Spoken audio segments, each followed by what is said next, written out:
Article 42 കൊണ്ടുവരുമ്പോൾ അന്ന് തൊട്ടിതാ ഇന്ന് വരെ നിങ്ങൾ എതിർത്തുകൊണ്ടിരിക്കുകയാണ്. കാരണം ഇന്ത്യൻ ഭരണഘടനയിൽ ഇന്ന് RSSന്റെ 100ാം വാർഷികം ആഘോഷിക്കുമ്പോൾ കഴിഞ്ഞ തെരഞ്ഞെടുപ്പ് കാലത്ത് ആപ്കി ബാർ ചാക്സോ പാർ തരൂ, അങ്ങനെ തന്നാൽ ഞാനിതങ്ങ് ഉടച്ചു വാർത്തേക്കാം എന്ന് നാടൊട്ടുക്കും നടന്ന് പ്രസംഗിച്ച നരേന്ദ്രനോട് അത് വേണ്ട കേട്ടോ, ആ മോഹം അങ്ങ് RSS ആസ്ഥാനത്ത് വെച്ചാൽ മതി എന്ന് UP വരെ ജനങ്ങൾ പറഞ്ഞു.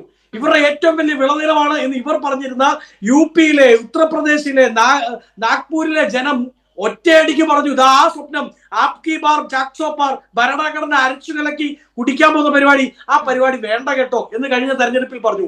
എന്നിട്ടും ഇവർക്ക് മതിയായിട്ടില്ല. 100ാം വാർഷികം സ്വപ്നം കണ്ടുകൊണ്ട് 25 മുതൽ 2025 വരെയുള്ള കാലഘട്ടത്തിൽ ഇന്ത്യൻ ഭരണഘടനയെ തച്ചുടർത്ത് ഇതൊരു ഹിന്ദു രാജ്യമാക്കി മാറ്റി തീർക്കാൻ, ഏത് ഹിന്ദുവിന്റെ രാജ്യമല്ല, മറിച്ച് ഇവരുടെ ഒപ്പം നിൽക്കുന്ന ഹിന്ദുത്വയെ അംഗീകരിക്കുന്ന സവർക്കറിന്റെ ഹിന്ദുത്വ അതേപടി വിഴുങ്ങാൻ പറ്റുന്ന, മനുസ്മൃതി അതേപടി വിഴുങ്ങാൻ പറ്റുന്ന, അവർക്ക് മാത്രമുള്ള ഒരു രാജ്യമാക്കാനുള്ള ഇവരുടെ ശ്രമമാണ്.